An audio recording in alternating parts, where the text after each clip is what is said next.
Hello, hello, hello. All right. Today we're switching it up a little bit from what I normally do on this channel, and we're going to do a tips and tricks video for the stadium creator, just based on a few things that I've learned through creating a few of them, and then just other things little things to help with things like memory and then keeping your stadium looking realistic. So that's kind of that's the way I create them. So anyways, the first one is just kind of the basics, just starting with a template. I know there are actual like stadium templates that you can choose from, but what I mean by that is just I have a couple of blank ones saved. So like this one is my waterfront one, and it's just a base one to build off of, since I build all of mine from scratch. So that's kind of the way I like to do it. So that kind of just gives you a good starting point, and then obviously base that around what you're doing with the ballpark too. If you're trying to build a new ballpark for Las Vegas or like Arizona, you're not going to have a giant waterfront like that. So just kind of keeping it in line with what you're trying to build for, essentially. So I use this one for a lot of them just because I usually have a ballpark by a river or like my Tampa Bay ballpark, so kind of just keeping it in line with that. So okay, another thing that I would add that's really important right at the beginning is getting your outfield wall lined up first thing. You can select it if you want. They'll bring up all the options, but whichever one you want to choose, you're going to want to choose that first, because it's a lot harder to do it. It's a lot harder to change it once you've done it later on. So just get that right first. It starts, all of your presets start with the value on the left, so it'll go 300 up to like 310, 305, yeah, 305, 310, 315, and then they kind of go all the way over. So you'll have 315, then 300, 300, 315, 315, 330, 345, yeah. So just figure out kind of what you want your dimensions to be. Most ballparks, realistically, you're looking at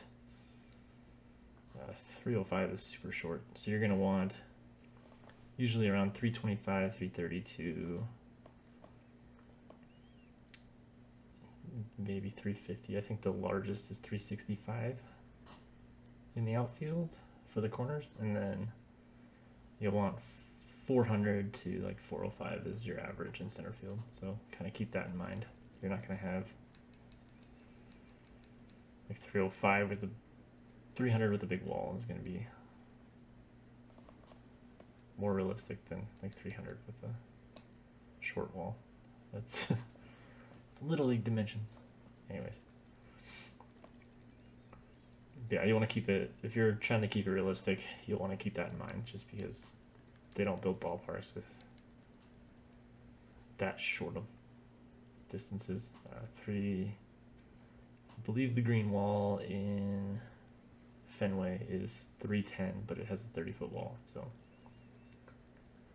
just kind of keep that in mind. Most of them, I tend to use 325 to 330 for my corners, and then 400 for center field. That's kind of a general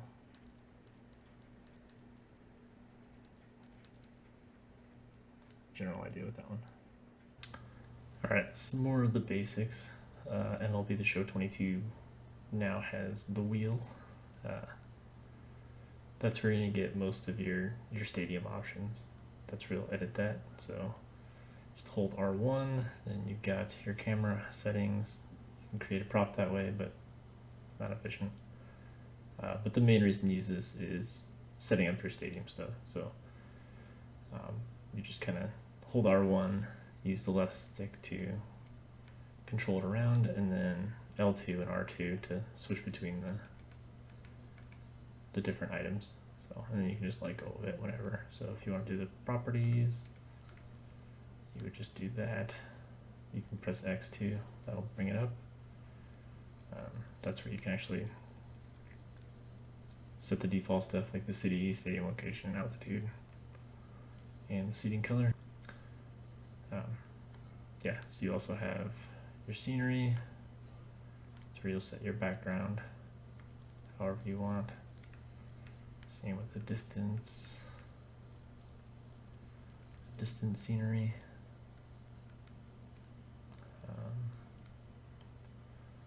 And then you can also change the field there too.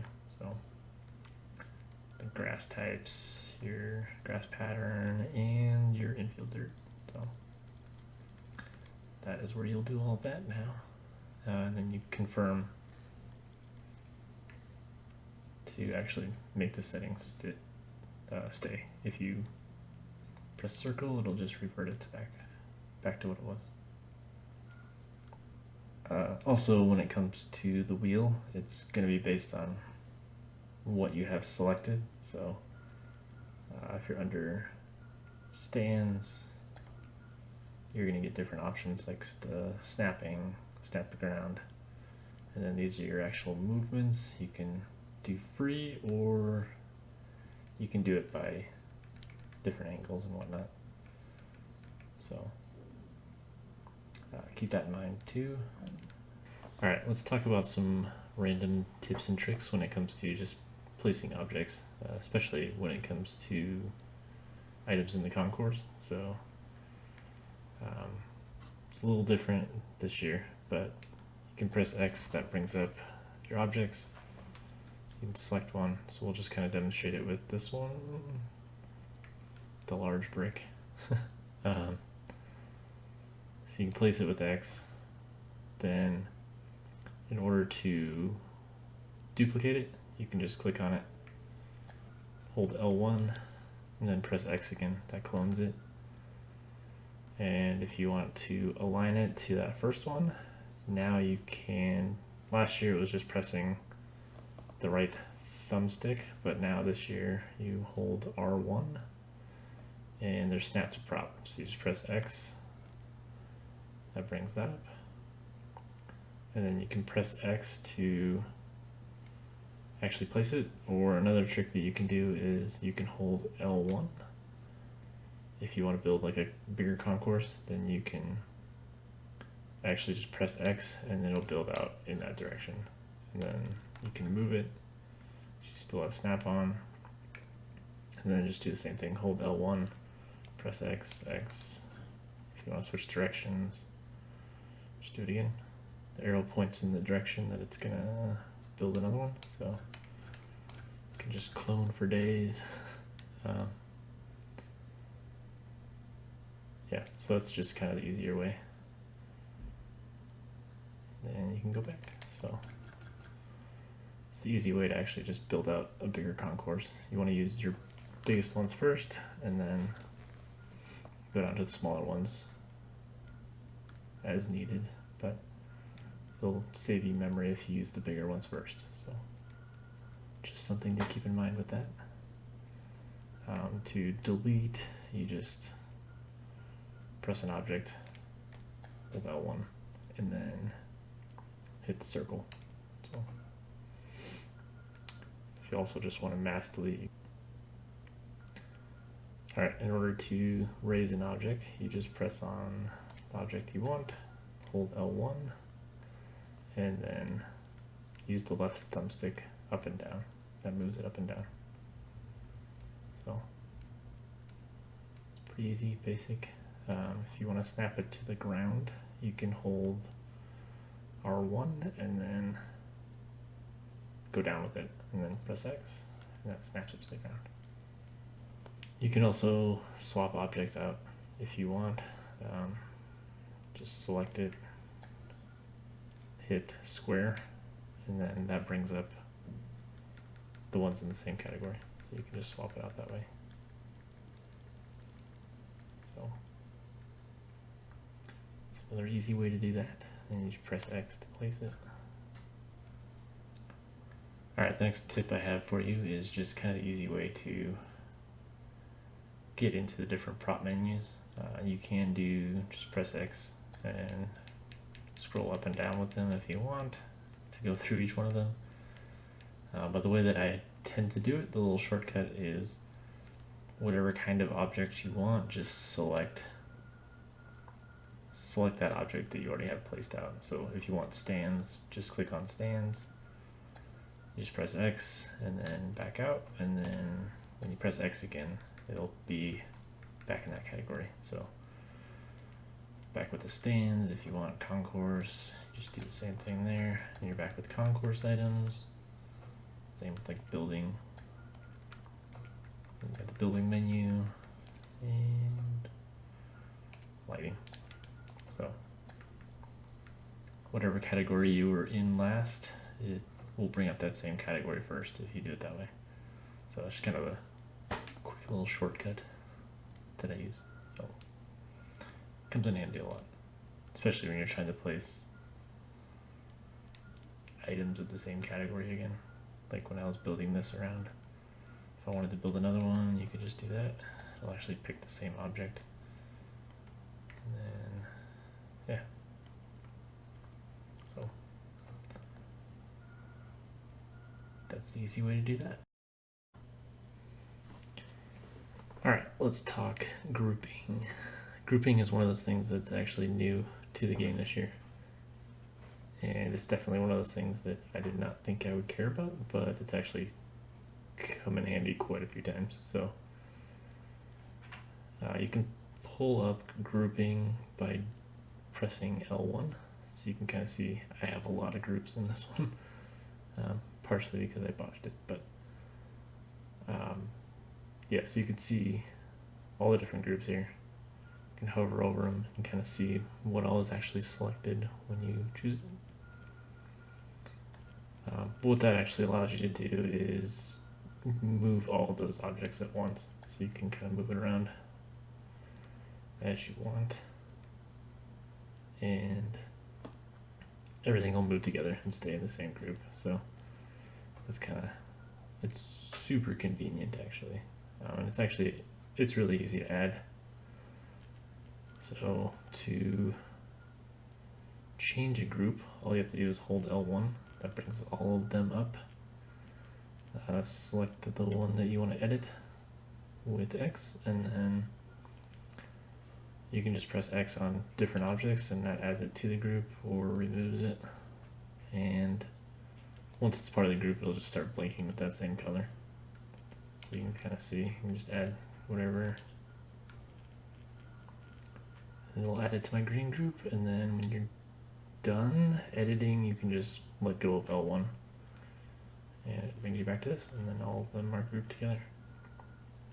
So you can kind of do it freely as you wish. You can just hold L1, edit the red group, we'll remove that section, and that section, and then they're removed. So it's pretty super easy to use, and it's super helpful. So, and then to create a new group, you kind of just saw it there, but you just hold L1, select on an object that's not part of the group, and just press X, and then it creates a new group. So you can add those two to that one if you want. Now they're part of their own group, and then we can remove them and put them back to red if we want. So you just select those, now they're off, let go of it, then you can press on the red group and add them back. So super easy, especially once you get the hang of it. But yeah, and then what that allows you to do is move it up and down if you want, and it just keeps it all together. So super nice. Next tip is we're going to talk a little bit about placing stands. I know it's always an interesting one. So the way I do it is you just kind of pick what look you want. There's obviously the classic, so that's just the old style, think like Baltimore, stuff like that. Then you have modern, and contemporary. So contemporary is kind of in between, and then modern is just super. You also have minor league, but I don't use that. But modern is your modern ballpark, so there's gonna be a lot of like video screens, especially in the middle decks, stuff like that. So just pick what style you want. I actually mix and match a lot. So first thing you want to do is actually just place your main one behind home plate. The way I do it is just try and get it as close to that as possible without going through it. I know this one doesn't actually line up well. I don't know why, but you can still see there's like a gap in between. So yeah, so you just get it lined up, and then if you hold L1 and press down on the left thumbstick, that's how you get the height. So with stands, you want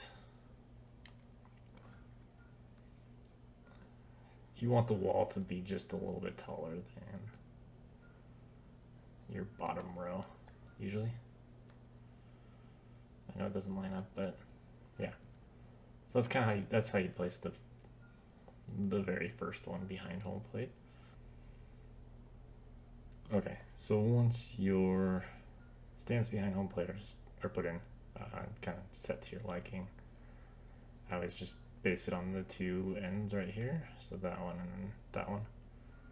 Just make sure that those are correct, nothing's overlapping, that kind of thing. Then what you can do is come in here and add your next set. So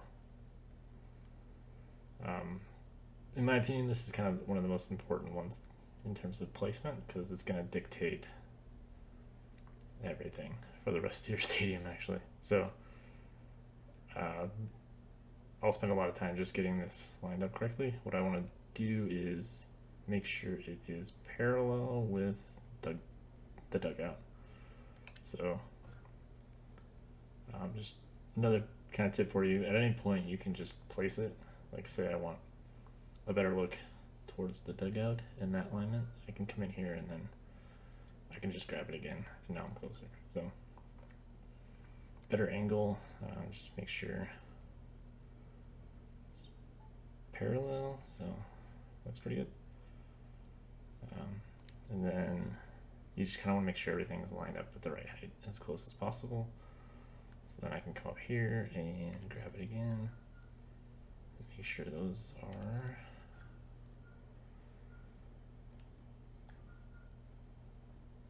lined up. So now that is correct, and kind of you just want to, again, if you're going for realism, just make sure the front row can actually see over the dugout. I like to use that one.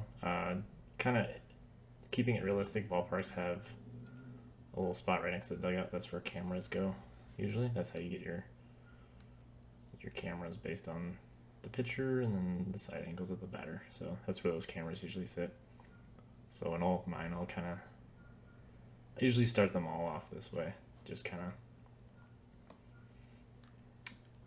with that one. And then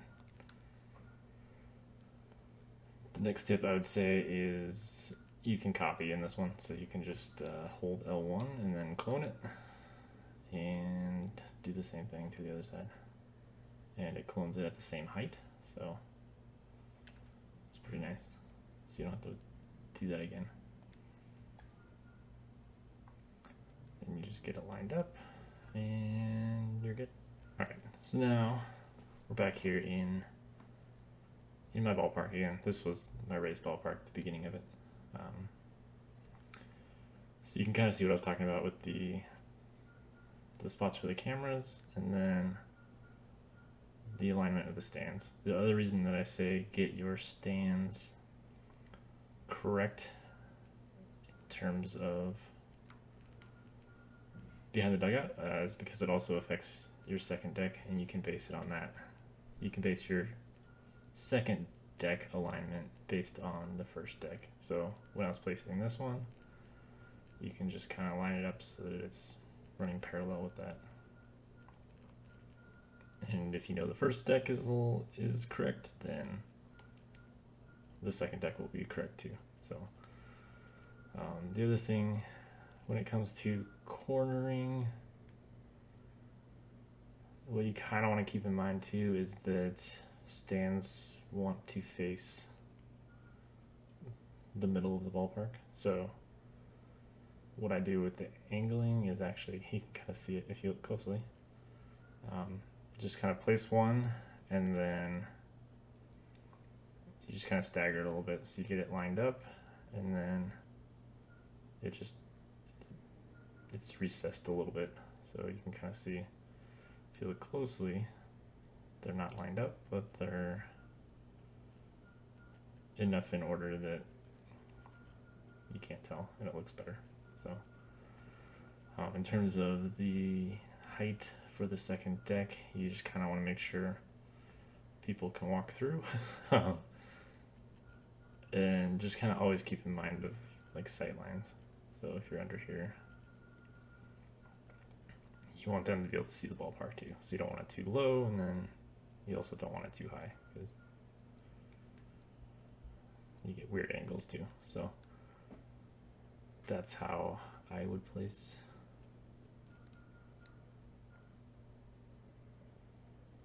Yeah, that's how I go about placing stands. That's kind of,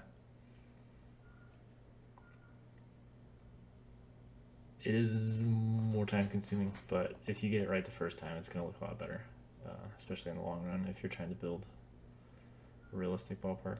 When it comes to stands, I generally try and get all of them placed within about 60% memory, 70% memory, based on what else I'm doing around it. This one obviously went lower because I was going to build more of a city around it, especially with the carnival asset with the Ferris wheel takes up a lot of memory too. So knowing that you're going to place those, it's more important to get those placed first, just so you kind of know how much you have left to work with. The next thing, kind of when it comes to placing stands and whatnot, is ballparks will have box seating. You need those higher paying box seats in order to kind of support your VIPs and all that. So kind of see with this one, I just designated this side as my box seating, and just grouped it together so you can kind of see that. Made it easier to move, but yeah, you want the VIPs to have some good seating. And then with these, I did it on that side of the ballpark because, let's see, they'll have the view of like downtown and all that, so the better views from those. Yeah, so you want to include, you don't need a ton of them, but ballparks need at least some, just to cater to those people that actually want to pay higher for the better experience. Yeah. So the next thing I'll say, once you have all of your stands put in, kind of how you want them, I would say you want to decide, you should decide from the get-go, but decide kind of what your purpose is going to be of the stadium. Are you looking to actually play in-game with it, or are you just looking to build a nice looking ballpark for screenshot purposes, right? Like, you see a lot of stadiums that are detailed and all that around the outside, but in reality, if you're trying to actually play with that in like a franchise mode or road to the show, you're never gonna see that. So it's a waste of assets and memory to build anything really outside of the stadium that you're not gonna see. So kind of determine what you're going for, and then base your next steps based on that kind of thing. So what I normally do is, I don't have a save for it to demonstrate it, but once I have all my stands kind of placed in, I go through and I actually build in everything that I know I'm gonna need in the stadium, and I just place it down so I know. It allows me to always have a sense of how much memory I have left. So like a scoreboard. So we'll place that. If you want to do, just kind of focus on the bigger items. So like concession stands. If I know there's a couple of those that I'm gonna want, I'll place those, and just kind of place them off to the side, and just kind of place however many you're gonna use, just so you can actually you have them in the game and you know how much memory you have to work with. So just kind of getting the big ones out of the way. I'll do the same thing with let's see, signs too. Just kind of getting all those that I know I'm gonna have in the ballpark at some point. That's kind of just planning out ahead of time. Some of them I think look more realistic than others. Like I'll keep the AL one in there, especially if I'm building a park for the Rays. Just kind of stuff like that. Same with scoreboards. They also have these little ones that I like to place. Let's see, where'd it go? That one. Zoom in. So you got like all of your scores around the league, and then you also have these. I'll place those on the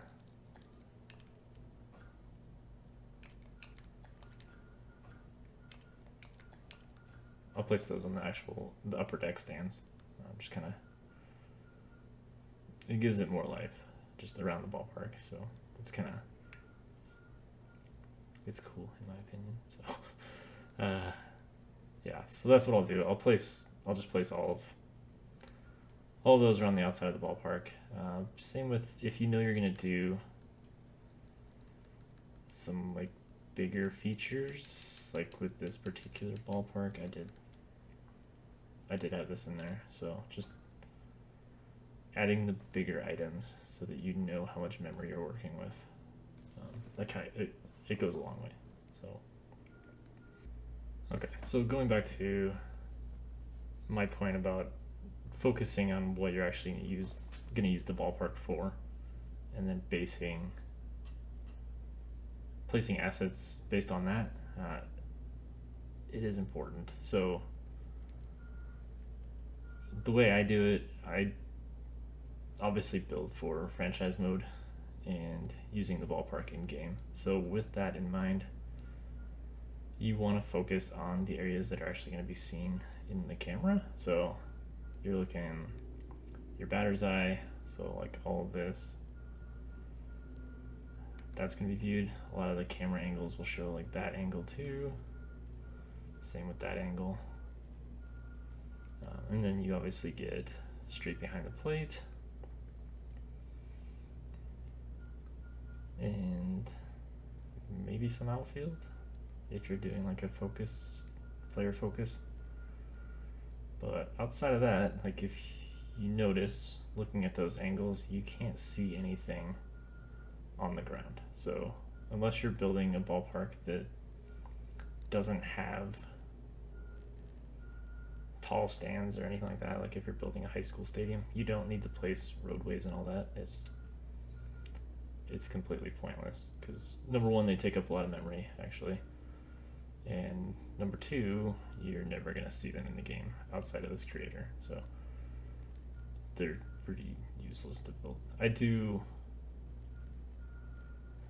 put some decoration on the outside of the city just because I do make videos for these, but I don't go into crazy detail with roads or anything. I focus on what you're going to see from home plate, where you're going to be hitting balls,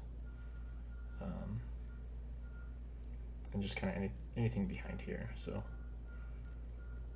that's how I focus on that. That's why you can kind of see all of my detail in my stadiums is usually behind the outfield wall, and then just doing different things with the stands just to make them more interesting. So and then you can kind of see from the last step, you can see where I placed these just to kind of give the upper deck some life too. The middle deck has those signs now, which is kind of a huge addition too, in my opinion. So, yeah, but then you can kind of see, like I was talking before, I took all these assets and I actually built them out and just placed them over here like I did in that last step, and just so I always knew how much memory I had left. And then I could just kind of place them as I built out the actual area for them. So there's that. All right, on to the next point. Let's talk realism. So realistically, there are some things that set your professional ballparks apart from a lot of the other ballparks do, and just kind of differentiates a real life ballpark from like a fantasy ballpark. So just kind of some of those things are, first, in terms of your stands. Real ballparks, your stands are generally focused around home plate, the baselines, and then the corner outfield, especially for the upper deck. You're not going to get upper decks in the outfield usually, unless it's just like a kind of like that, or maybe out to like here. But they're not going to extend here. They're not going to be behind center field, especially. Sometimes, I mean, they did back in the old days, back when you had the cookie cutter ballparks, but they don't build them that way anymore. So usually the bulk of your stands is behind home plate and the baselines, and then you'll have some outfield stands in the corners, and then maybe some behind the center field wall. But normally your outfield wall, or beyond the outfield wall, normally that is reserved for your recreational areas, like your kids' fun parks. It's your concourse that you're gonna have all your stuff on, your amenities, and different places to hang out, different views for the ballpark. So that's kind of why, like here, I have my little kids area. You got some restaurants, statue for the entrance, and then just like the row of restaurants, a team store, stuff like that. So it's just kind of another thing to keep in mind. You also usually have an area where you can get underneath the stadium and put like your batting cage, stuff like that, for the actual players, and to get it onto the field for batting practice. All right, another thing that I'll add when it comes to placing stands realistically is, when it comes to your stands on the lower level, they're all going to be pretty much snug against the wall. So you're not going to see some ballparks that are created where they have your wall and then your stands just start like out here.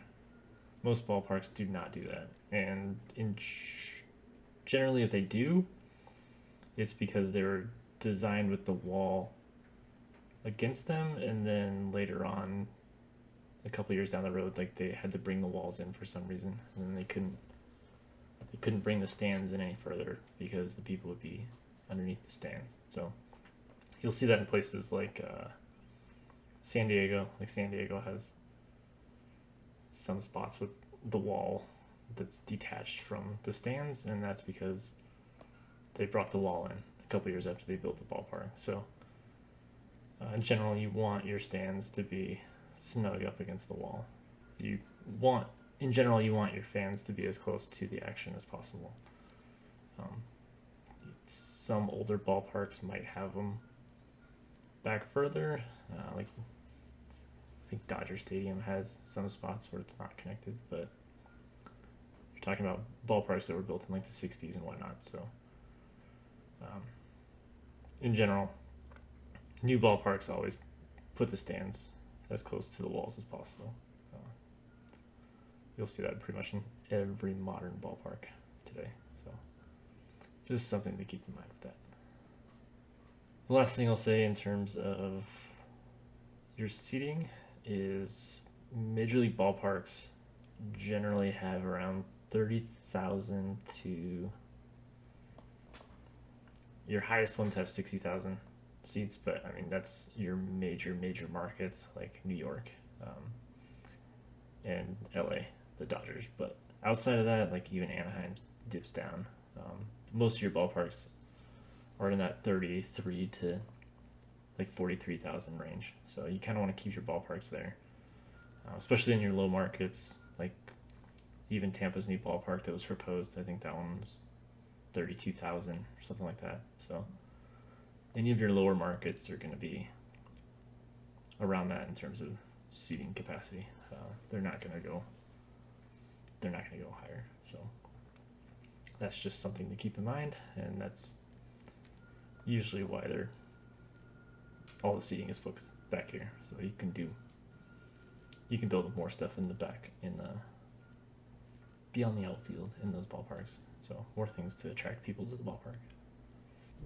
Another thing that you're going to want to put in your ballparks if you want it to be more realistic is just signs and advertising in general. Ballparks have a ton of sponsors and a ton of signs all around the ballpark.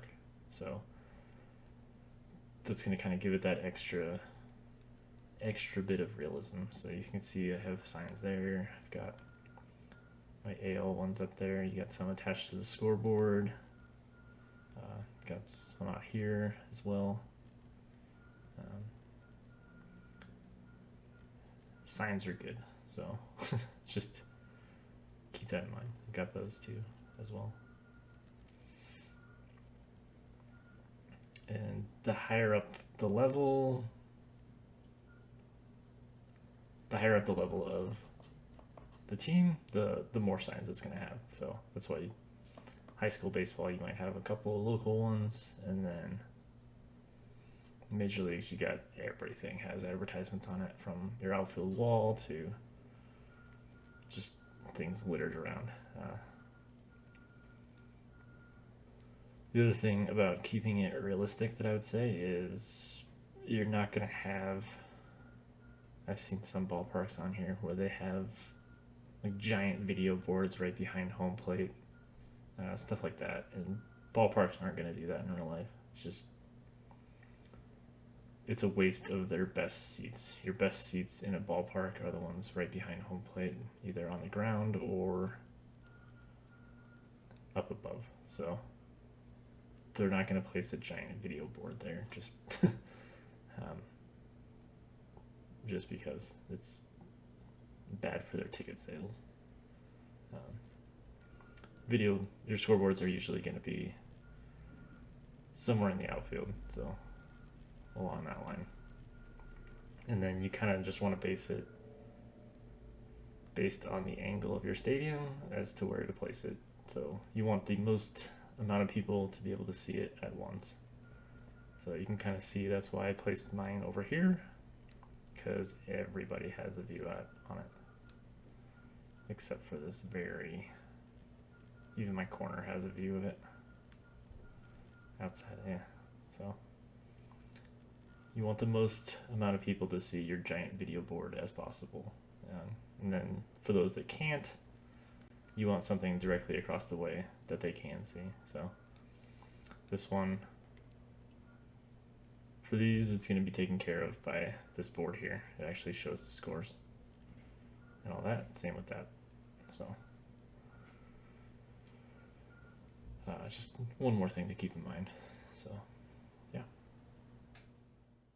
When it comes to stadium lighting, that is another big thing that I think some people don't necessarily understand, especially if you haven't played baseball.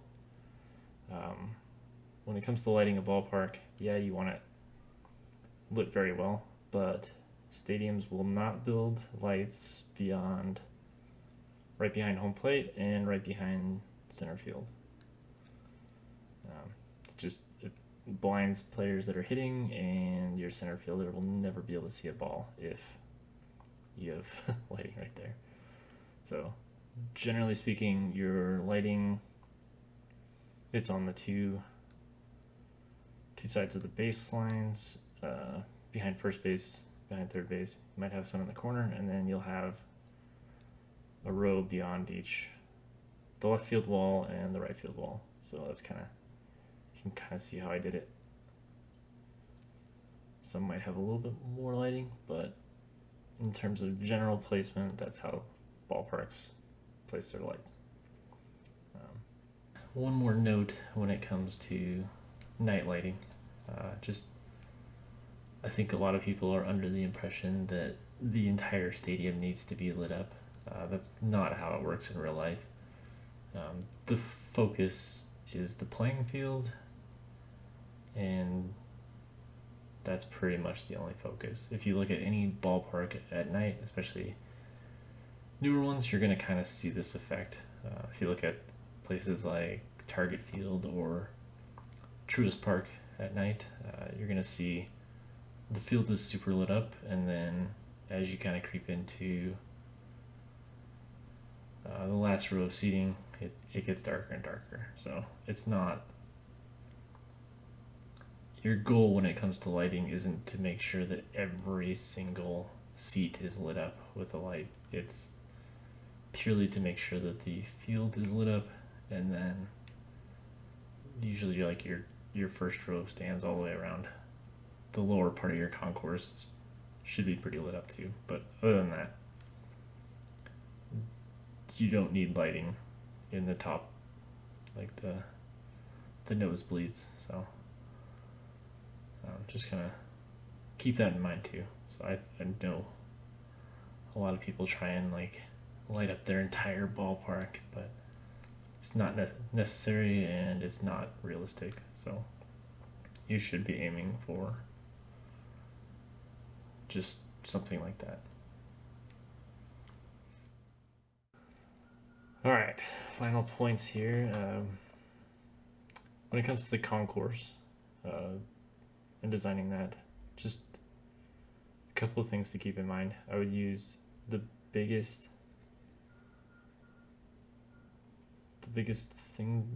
assets that you can use first. So like those, I would place those for anything that needs to have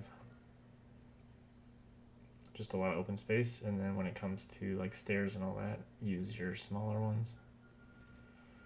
And then just kind of keep in mind the size of the people in the game as to like how big your stairs should be. So you don't want stairs that are like 10 feet tall because nobody's gonna be able to climb them, you know. Yeah, so just based it on that. You got angles that you can use. Stairs are kind of tricky to conceal sometimes. You can, I don't know if I used it in this one, but you can use various tips and tricks to actually just place those, whether it's just offsetting it a little bit so that it's slightly under and you can't see the rest of it.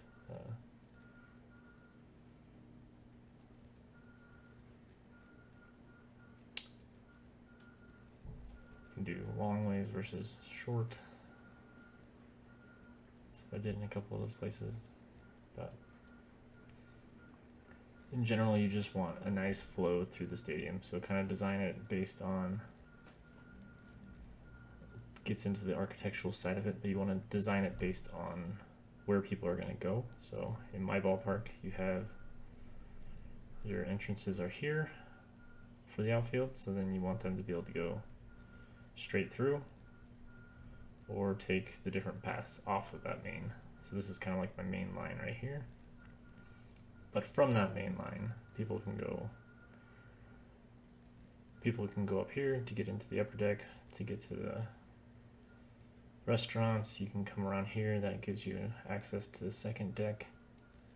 You can also go down here, which gives you access to that, plus whatever down there. And then it also allows you to get to the secondary main path, I guess. So this one actually goes up here. We'll go around into that seating. It also has access down here into the pool area and the bar thing, whatever you want to call it. and it also has access into the kids area. So kind of just want to think of the flow of things when you're designing it too. It wouldn't make sense to have your entrances right here and then have it completely blocked off to where you're just going to get backup everywhere. So,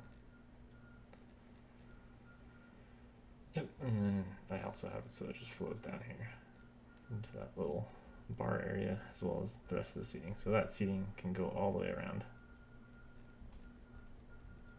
from this one access point. So yeah, that's just kind of something to think about when you're building concourses. Use your biggest assets first, and then go into your smaller ones if you need. So staircases and all that.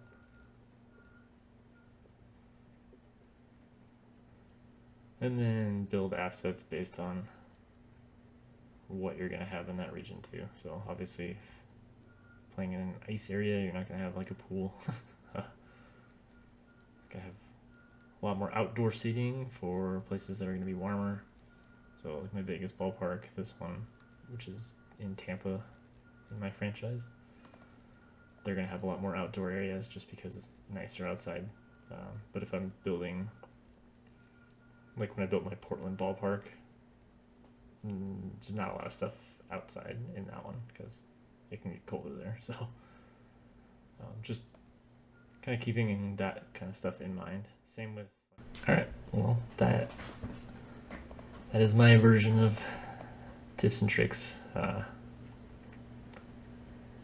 Just kind of the stuff that I've learned throughout the years, just kind of doing these, and then just some other random ones that I've picked up onto. So